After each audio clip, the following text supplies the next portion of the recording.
Hello भाई। आज की क्लास है हिस्ट्री की पहला चैप्टर, क्लास 9th। और ये वीडियो मेरे हिसाब से जो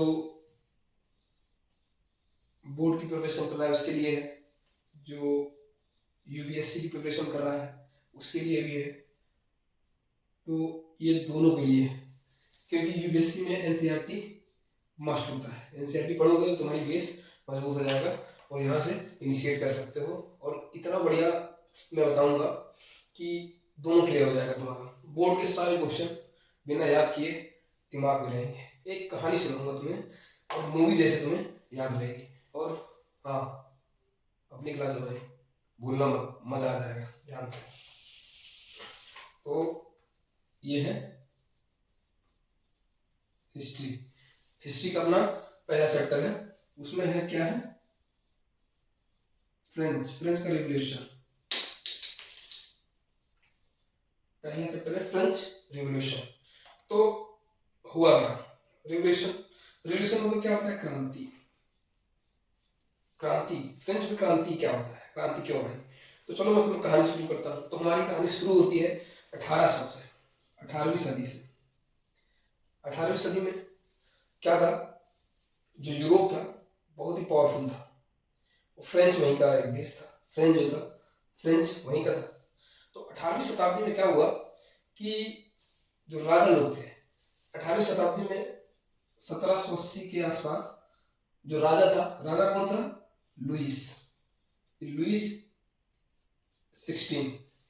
लुइस 16 जो था राजा था फ्रांस का। रानी कौन थी? रानी मैरी एंटोनेट थी। देखो, राजा लुइस 16, रानी मैरी एंटोनेट थी। तो ये राजा रानी थे। ये दोनों बहुत शानदार जिंदगी जी रहे थे, बहुत आलिशान वर्साय में। देखो वर्साय, ये वर्साय से स्पेलिंग देखो कुछ और है, अब बोलते कुछ और है। इसको बोलते हैं इसको वर्साय। तो स्पेलिंग याद रख कर लेना। तो राजा रानी जो थे, राजा लुइस अपनी वाइफ के साथ, एंटोनेट के साथ बहुत शानदार महल में रहता था, वर्साय में रहता था, पैलेस में रहता था। और बहुत शानदार, बहुत एकदम लग्जीरियस लाइफ जी रहा था, एकदम लग्जीरियस लाइफ। ठीक है, एकदम शानदार लाइफ जी रहा था।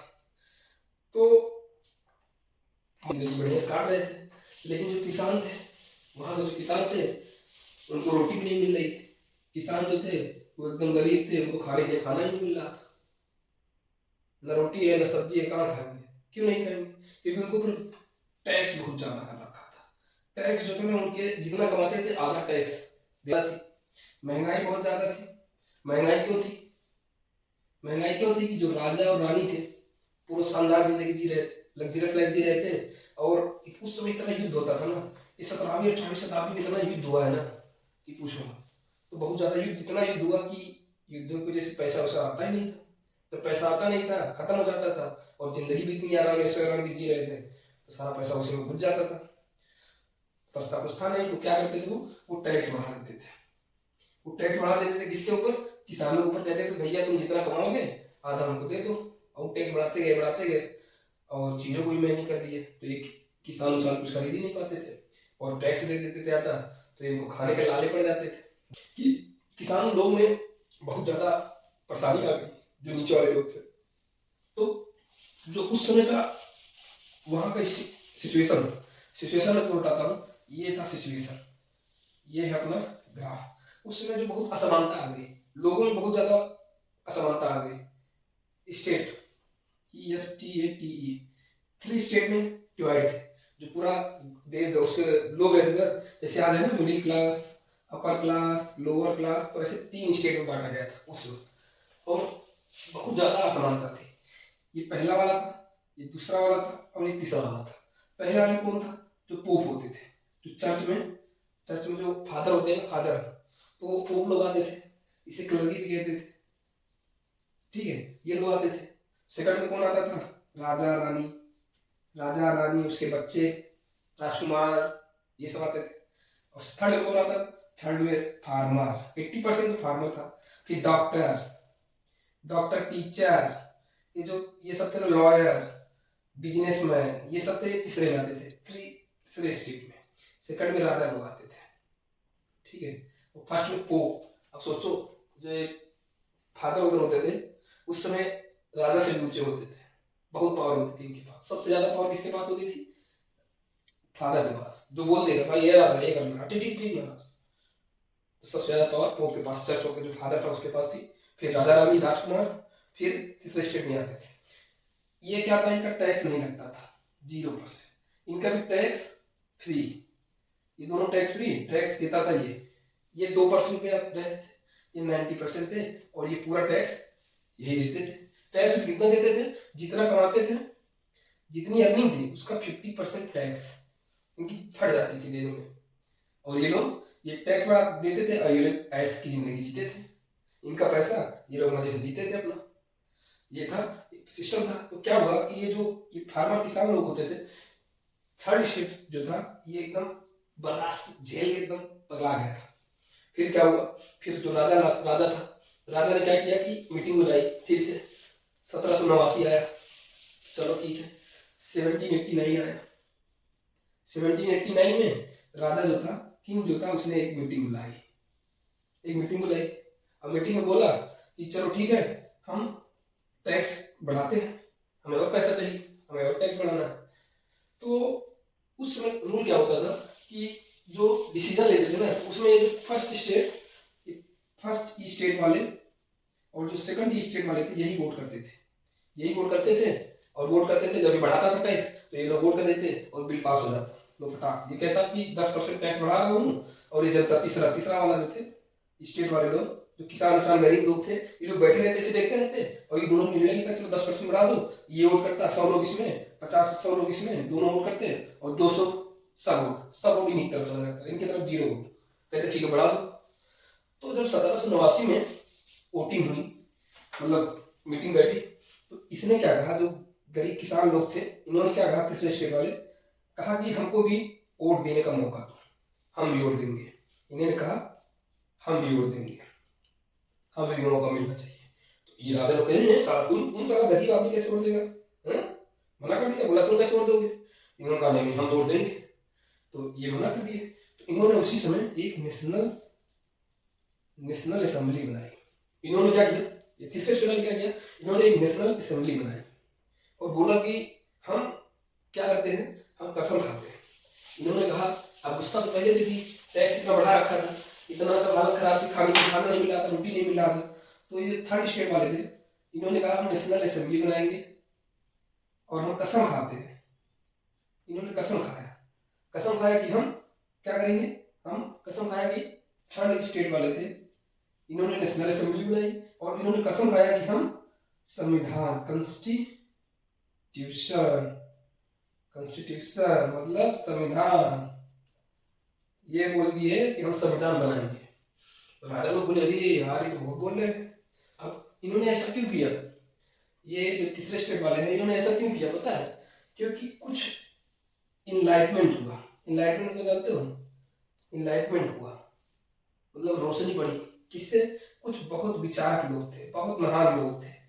आज भी कुछ महान लोग हैं, कुछ महान लोग आए, उन्होंने कहा यार सबके लिए नियम एक होना चाहिए, सब आदमी है तो सबके लिए नियम एक होना चाहिए और सबको बराबर होना चाहिए, कोई ऊपर नीचे कोई नहीं होना चाहिए, सब बराबर होना चाहिए, इक्वलिटी होनी चाहिए, लॉ और ऑर्डर जितना भी कानून है सबके लिए होना चाहिए। तो जब ये सब सुना तो तीसरे स्टेट वाले वकील साहब जो थे, डॉक्टर साहब जो थे, किसान साहब बोले हाँ यार तुम तो सही बोल रहे हो। तो इसलिए इन्होंने ऐसा किया ताकि ये जो नेशनल असेंबली है, नेशनल असेंबली बनाने का प्लान किया कि जब हम मीटिंग में बुलाएंगे राजा साहब तो हम बोल देंगे फटाक से कि हम नेशनल असेंबली बनाएंगे, सब लोग एकजुट होकर एकदम एक साथ। तो अब भाई नेशनल असेंबली बनाया इन्होंने, कसम खा ली कि अब हम संविधान बना के रहेंगे, जो होगा देखा जाएगा। तो राजा ने मना किया, राजा बोले नहीं हम करने नहीं देंगे। फिर आया एक डेट 14 जुलाई 1789 में, एक था चीफ बेस्टाइल। क्या है पता है, बेस्टाइल एक जेल का नाम है, जेल था ये, एक जेल का नाम था, ठीक है। पेरिस में एक जेल था जिसका नाम बेस्टाइल था। अब जनता एकदम गुस्साई थी, राजा सब कुछ मानने को तैयार नहीं था, जनता गुस्साई थी। जनता क्या की कि गई, ये जेल था, इसमें कर्मचारी बैठे हुए थे, फ्रेंच राजा हो जाके जनता का ही तोड़ फोड़ कर दी, सब में एकदम मारपीट चालू था, ये पटक पटक जितना सैनिक बैनिक थे उठा उठा के धमका पटका सटका को। तो बोला कि कैसे नहीं मानोगे, देखता हूँ। तोड़ फोड़ कर दी, तोड़ फोड़ चालू कर दिया। ये 14 जुलाई 1979 को ही फ्रेंच रिवॉल्यूशन, फ्रांस की क्रांति का दिन था। उन्होंने तोड़ फोड़ की और जितने कैदी वैदी थे सबको भगा दिया। बोलो भागो यार, छोड़ो, बोला सजा सब मार भागो, हम तुम्हारे भाई हो। तो सबको छुड़ा दिया और तोड़ फोड़ कर दी। इससे क्या हुआ, ये जो था ना, ये तानाशाही, जो राजा की जो तानाशाही थी ना, उसका चिन्ह था। चिन्ह मतलब प्रतीक था। जो बेस्टाइल जेल थी ना, ये उसकी तानाशाही की प्रतीक थी। जब कोई कुछ बोलता, महाराज हम टैक्स नहीं देंगे, पकड़ो साले को जेल में डालो, बेस्टाइल में डाल दो, तो तानाशाही का प्रतीक था, इसलिए इस पे अटैक किया और तोड़ फोड़ के सब कुछ छुड़ा दिया। बोला आप लोग तानाशाही खत्म करो साले, तानाशाही खत्म। इतना गुस्सा लगा था, टैक्स हो गया, राजा को मारा। अब क्या हुआ, जब ये इतना हुआ तो राजा बोला यार तो भागना पड़ेगा। राजा अपना महल जो वर्साय था ना, वर्साय, रानी साहब रानी के लिए भागने लगा। बोला जान बचाओ यार, ये तो पगला गया साले।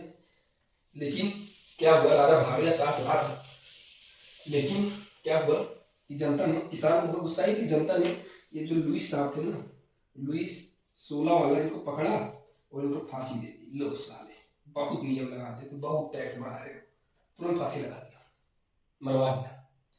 उस समय क्या था, गुलेटिन,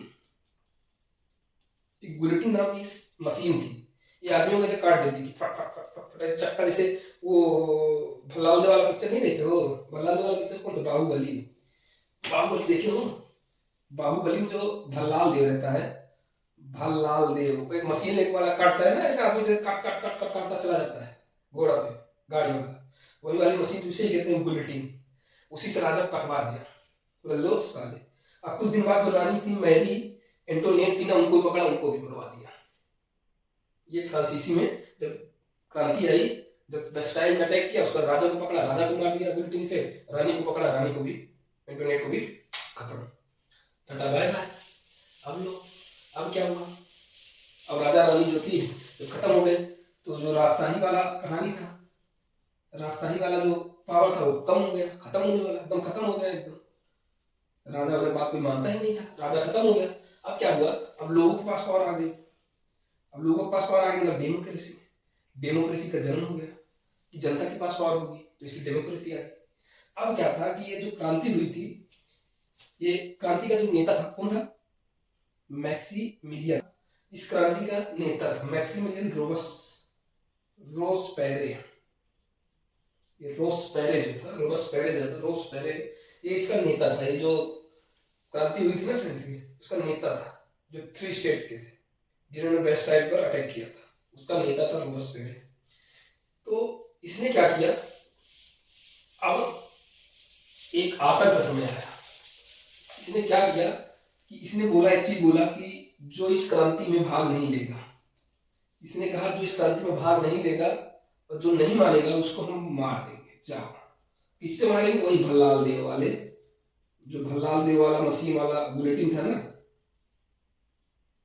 ये जो बुलेटिन वाली मशीन थी भल्लाल देव वाली, बाहुबली वाली, उसी से हजारों लोगों, हजारों, दसियों हजार लोगों को कटवा दिया, मरवा दिया। अब ये जो मरवाया ना, इसी को कहते हैं आतंक का समय था, इसे कहते हैं आतंक का समय, rain of terror, rain of terror. ये आतंक का समय आ गया, सब भाई आतंक हो ही गया, जब 10,000 कटवा दे रहा है तो सब लोग डर जाएंगे, जब डर जाएंगे तो एकदम आतंक वाला टाइम आ गया। तो अब क्या हुआ कि जो रोबेस्पेरे था, यार ये बहुत खतरनाक आदमी था साला, सब जान गए कि बहुत खतरनाक आदमी है। तो क्या किए कि इसको पकड़े लोग, बोले ये बहुत हरामी आदमी है, ये रोबेस्पेरे को पकड़े। और जब रोबेस्पेरे इतना खतरनाक था, तो कुछ दिन बाद क्या हुआ, लोगों ने इसको पकड़ा, बोला अरे रुको साला, बहुत लोग कटवाया। लोगों ने इसको पकड़ा और उसी जो गुलेटिन वाली मशीनियां थी ना भल्लाल वाली, उसी से इसको भी काट दिया, बोले जाओ साले तुम्हारा टाइम खत्म। इसको भी मार दिया रोबेस्पेरे को, साल तो मर चुका। राजा जो था वो 1793 में उसको फांसी दे दी गई थी, रानी को भी। अब रोबेस्पेरे जो था, जो उसका वो था, उसको भी लोगों ने मार दिया। अब ये दोनों मर गए। अब आता कौन है, अब आता है एक नेपोलियन, इसका नाम तो तुम सुने ही होगे, नेपोलियन बोनापार्टे। नेपोलियन आता है, नेपोलियन आया, ये सैनिक आर्मी अफसर था, आर्मी का लीडर था, अफसर था। इसने क्या किया, सत्ता संभाली और अपने आप को राजा कह दिया, बोला मैं सम्राट हूँ। सब बोले ठीक है भैया, तुम पावरफुल हो, तुम सम्राट हो, सब मान गए। तो इसने कहा मैं सम्राट हूँ, सम्मान लिए, और इसने नियम बनाए, लॉ एंड ऑर्डर बनाया, और उसी हिसाब से फ्रेंच फिर चलने लगा। ठीक है, अब क्या हुआ, यहाँ फ्रांसीसी क्रांति जो हो गई, खत्म हो गई। अब फ्रांसीसी क्रांति से लोगों ने क्या क्या सीखा, एक तो डेमोक्रेसी आ गई, जो डेमोक्रेसी थी वो लोग जान गए, और इक्वलिटी, ये सब लोग बराबर है, समानता का अधिकार, सबके पास समानता का अधिकार है, और सबके लिए जो नियम है, लॉ एंड ऑर्डर सबके लिए एक है, लॉ एंड ऑर्डर आ गया सबके लिए एक है, ये सब सीखा। और जो राजा वाला था, राजा की पावर थी, किंग जो पावर था, उसको समाप्त किया गया। ठीक है, जो ये सर बोलते थे, ठीक है, सर मैडम ये सब बोलते थे, ये सब खत्म कर दिया गया, बोला नहीं सर मैडम खत्म। और जो चर्च का जो पोप था, पोप पादरी था जो, उसकी पावर को भी कम किया गया, बोला नहीं भाई जितना तुम्हारे पास काम है उतना ही करो, ज्यादा मत उंगली करो। ठीक है, था संविधान की नींव रखी गई, जो संविधान था उसकी नींव रखी गई। तो लोग जो दूर अलग अलग कंट्री के जो लोग थे, उन्होंने देखा ये सब सीखा इनसे। और देखो, जो महिलाओं को भी शिक्षा का अधिकार मिला, महिलाएं भी अपनी अधिकार मांग रही थी इस समय, राजा से मांग रही थी तो उसको मिला नहीं था, लेकिन जब ये हुआ क्रांति आई तो महिलाओं को भी अधिकार मिला, पढ़ने का, सब कुछ करने का उनको भी अधिकार मिला। तो अब देखो, ये हमारा पहला चैप्टर खत्म, ये पूरी कहानी जो है खत्म हो गई। क्लास जो 9 है, क्लास 9 की हिस्ट्री का फर्स्ट चैप्टर खत्म। अब कहानी कैसे लगी बताओ। तो इसी तरीके से कहानी सुनने के लिए और समझने के लिए चैनल को सब्सक्राइब करोगे तभी तो सुन पाओगे। और क्लास 9 10 का मैं पूरा बताऊंगा, फिर 11 12 का भी बताऊंगा। तो जो तुम्हारे आस पड़ोस, पास पड़ोस, भाई बहन, चाचा, नाना, दादा, काकी, सबके कहीं भी कोई हो 9वीं 10वीं कक्षा में, तो उसको जरूर भेज देना, वो देखेगा, तुमको बहुत बोलेगा बहुत बहुत धन्यवाद, कहाँ थी ये वीडियो, अच्छा किया तुमने भेज दिया। तो चलो, गुड नाइट, टेक केयर।